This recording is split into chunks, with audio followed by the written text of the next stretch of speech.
sebelum kita mulai jangan lupa klik tombol like dan subscribe-nya teman-teman.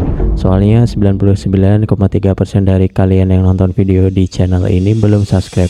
Jadi saya agak kesulitan untuk menyebarkan manfaat dari setiap video ke lebih banyak orang. Yes, Febrian Channel. Halo teman-teman, jadi saya akan bahas cara ganti thermal paste CPU Poco X3 Pro ya. Nanti akan saya jelaskan secara detail dan lengkap. Jadi silahkan simak baik-baik. Yang pertama ada alat dan bahannya. Untuk alat yang bahannya, yang pertama ini saya ada Poco X3 Pro. HP ini sudah saya gunakan selama kurang lebih 3 tahun ya, dan belum pernah mati total sama sekali. Dan sekarang sudah saatnya ganti thermal pasta CPU, karena kemungkinan pasta bawaan pabriknya udah benar-benar kering dan bikin HP gampang panas ya. Oke, untuk yang selanjutnya di sini saya ada thermal paste dari Deepcool Z5. Nah, untuk thermal paste ini sendiri ada banyak sekali variannya ya. Tinggal teman-teman sesuaikan aja dengan budget yang teman-teman miliki ya. Karena di sini saya memiliki dana terbatas, jadi saya pilih ini karena menurut saya ini sudah benar-benar cukup. Oke, untuk selanjutnya ini ada lem B7000 warnanya bening. Lalu ada obeng mini untuk membuka nanti, dan ada SIM ejector untuk mengeluarkan SIM-nya. Selanjutnya ini ada thermal pad. Sebelumnya saya pernah menggunakan thermal pad ini sebagai pengganti pasta CPU di Poco X3 Pro yang satunya, dan juga menggunakan plat tembaga sebagai penggantinya juga, namun sekarang hanya menggunakan pasta CPU. Lanjut, langkah selanjutnya membuka backdoor. Untuk membuka backdoor di sini teman-teman harus membuka dulu SIM tray-nya agar nanti ketika mesin diangkat tidak menyangkut. Nah, ini bagian yang sering kali dilupakan ya. Saya waktu pertama membuka mesin Poco X3 Pro juga SIM tray-nya ini lupa dilepas teman-teman, jadi nyangkut.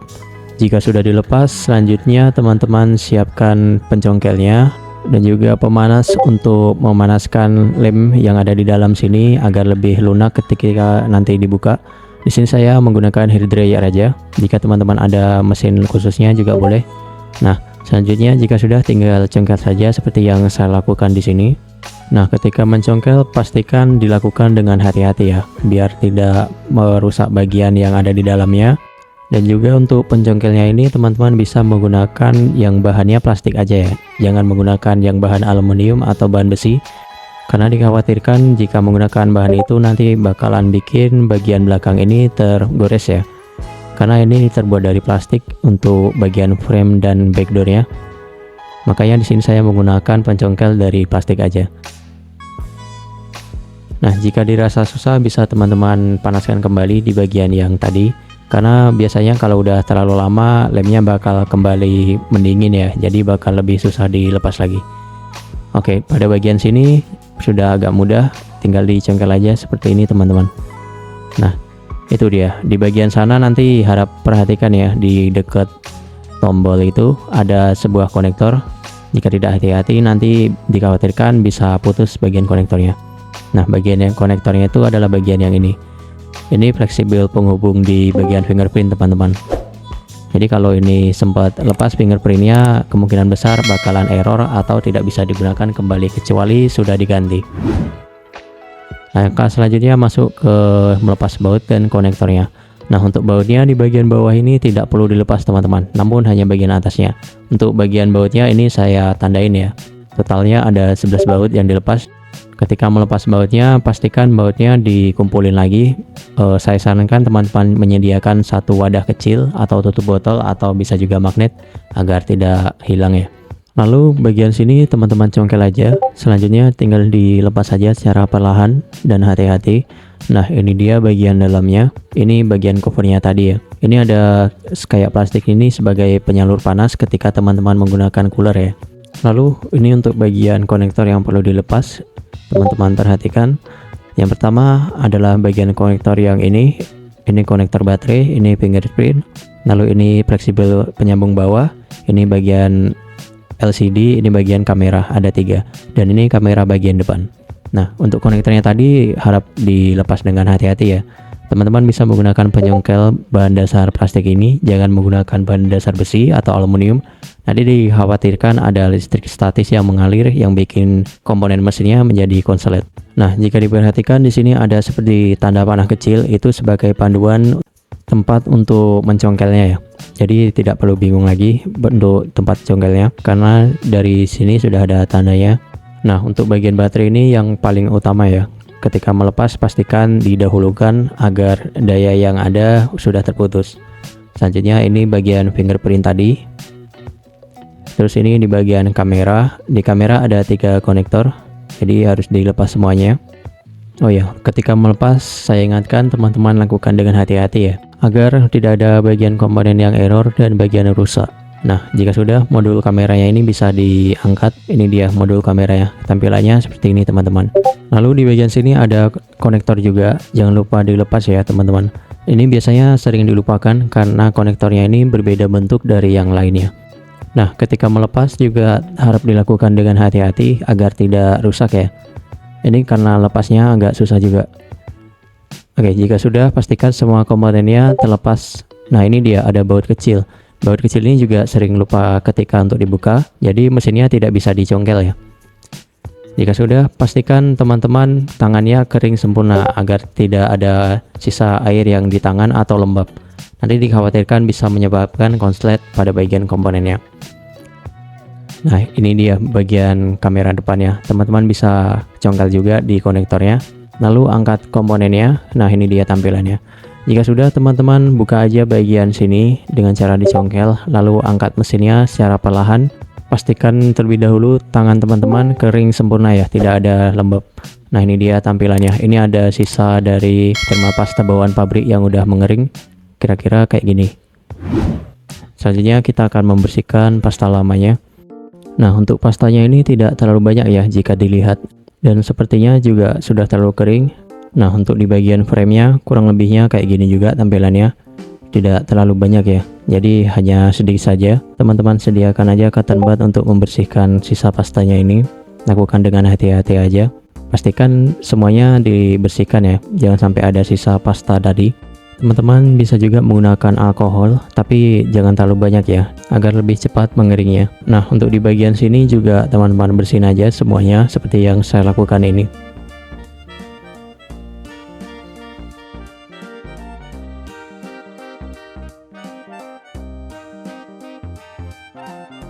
Selanjutnya kita akan membuka lapisan penutup ini, karena nanti di bagian dalam lapisannya masih ada thermal pastanya juga teman-teman, jadi perlu dibersihkan juga secara keseluruhannya.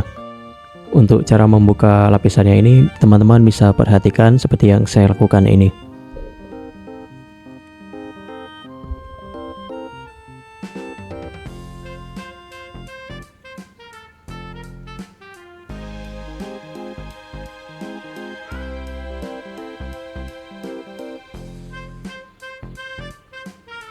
Nah, ini dia CPU-nya sudah mulai terlihat.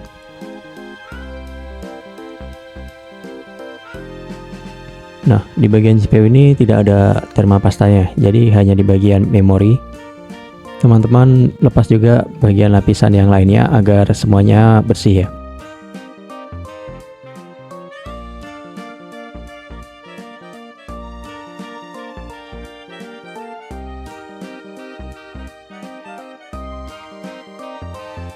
Nah, jika sudah, teman-teman bisa menggunakan cotton bud lagi untuk membersihkan sisa-sisa yang ada di sini untuk diganti dengan thermal pasta yang baru nanti ya.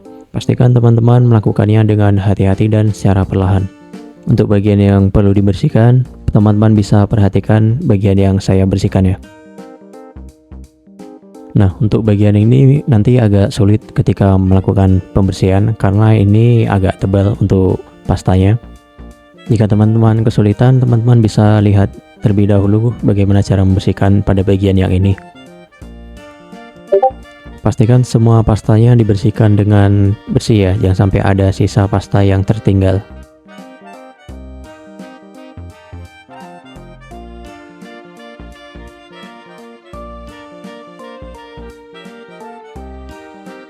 Jika sudah dipastikan bersih, teman-teman bisa lanjut ke langkah selanjutnya.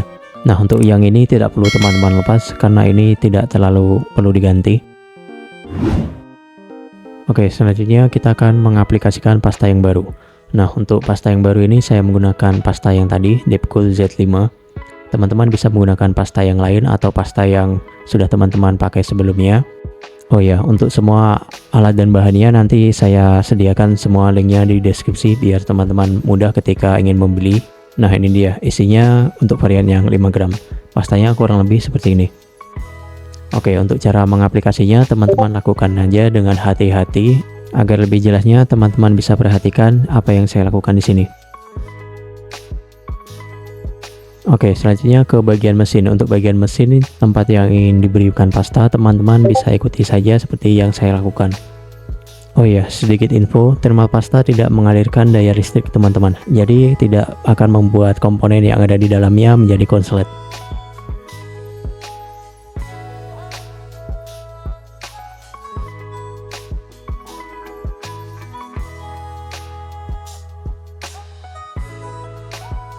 Oke, di bagian CPU-nya ini ada sedikit jarak ya antara ketinggiannya. Jadi khusus untuk bagian CPU nanti akan saya kasih agak tebal dari bagian yang lainnya. Seperti yang saya tampilkan di awal tadi, saya pernah menggunakan thermal pad sebagai pengganti pasta CPU dan tetap bisa mengalirkan panas dari CPU ke bagian pipa heat pipe-nya. Namun karena thermal pad yang saya gunakan itu harganya murah dan tidak berkualitas, jadi hanya penggunaan selama beberapa bulan sudah mulai panas kembali. Jika teman-teman ingin menggunakan plat tembaga itu juga bisa, tapi untuk plat tembaga ini bisa menghantarkan listrik, jadi agak berisiko ketika digunakan tidak dengan cara yang hati-hati. Nah, untuk di bagian CPU teman-teman bisa mengikuti caranya seperti yang saya lakukan. Oh iya, untuk ketebalan dari plat tembaga yang saya gunakan itu 0,3 mm atau bisa juga menggunakan 0,2 mm. Namun tetap dikasih thermal pasta di bagian lapisan atas dan bawahnya dengan pemberian pasta yang lebih sedikit dari saat ini. Teman-teman bisa perhatikan kembali bagaimana cara memberikan pastanya seperti yang saya lakukan ya.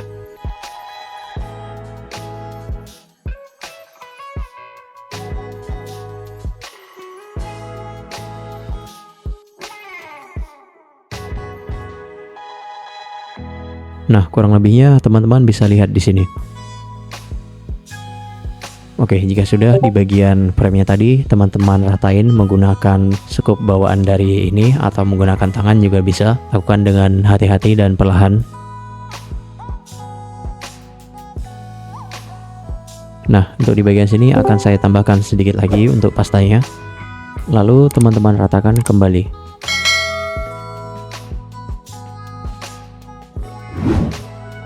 Oke, jika sudah, kita akan merakit kembali. Nah, untuk cara merakitnya seperti yang saya lakukan ini, teman-teman bisa lakukan aja cara perlahan. Sebelumnya untuk setiap konektornya ini harus diarahin ke atas semuanya, jangan sampai ada yang tersangkut di bagian dalam. Lalu cukup ditekan secara perlahan aja ya. Nah, ketika menekan, teman-teman tekan secara rata untuk di bagian sini agar pasta yang tadi bisa merata di bagian dalamnya. Lalu tinggal pasang aja setiap komponennya mulai dari kamera depan di bagian atas ini. Selanjutnya untuk bagian ini, baut yang kecil tadi jangan sampai dilupakan teman-teman.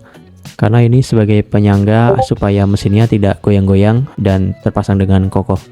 Dilanjutkan dengan memasang konektor yang lainnya. Dan untuk konektor ini pastikan teman-teman pasang konektor baterainya di bagian terakhir ya. Setelah semuanya terpasang, karena dikhawatirkan nanti jika sudah ada arus yang masuk bisa terjadi konslet. Dan juga pastikan setiap konektor yang terpasang sudah terpasang dengan pas ya, jangan sampai ada yang masih longgar atau belum terpasang dengan sempurna. Nah, di sini kita akan masang bagian kameranya. Di kamera ini konektornya ada 3 teman-teman, jadi harus terpasang semuanya. Lakukan dengan hati-hati ya, biar tidak terjadi hal yang tidak diinginkan. Jika sudah terpasang semuanya, selanjutnya konektor bagian baterai teman-teman bisa pasang kembali. Dan ini untuk bagian yang sering dilupakan, bagian konektor penghubung dari mesin atas ke bagian bawahnya. Lalu untuk bagian penutup mesinnya, teman-teman berikan pasta juga seperti yang saya lakukan ini. Berikan saja pasta secukupnya, setelah itu pasang kembali. Jangan lupa tekan secara merata bagian penutup mesinnya tadi teman-teman. Jika sudah, semua bautnya bisa teman-teman pasang kembali. Namun jangan teman-teman kencangkan terlalu kencang, dikhawatirkan nanti bisa rusak. Selanjutnya tahap pengecekan. Nah, untuk tahap pengecekannya teman-teman tidak perlu menutup backdoornya, bisa dihidupkan terlebih dahulu.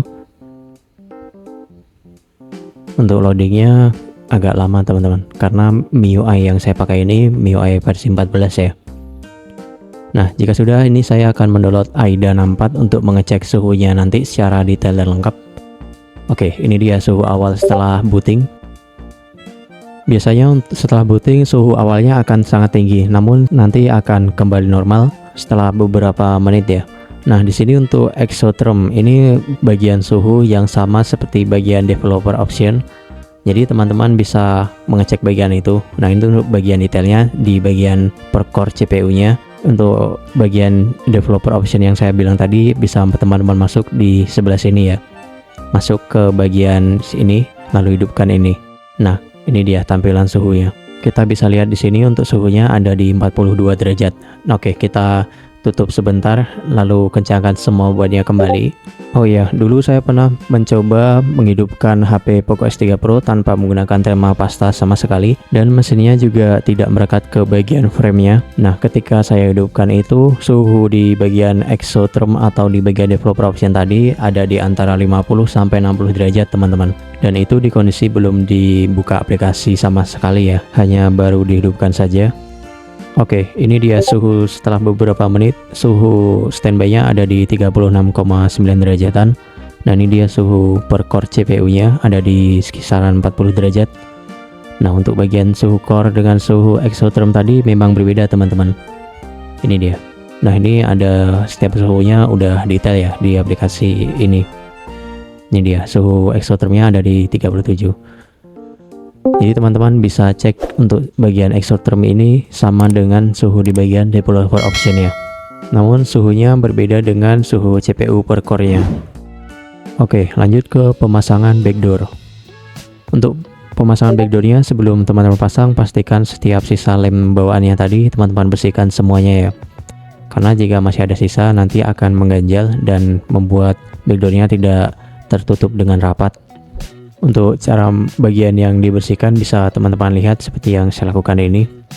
Cukup ditarik dengan perlahan dan hati-hati aja. Nah, jika sudah, di bagian sini teman-teman kasih lem aja di pinggirnya secara keseluruhan.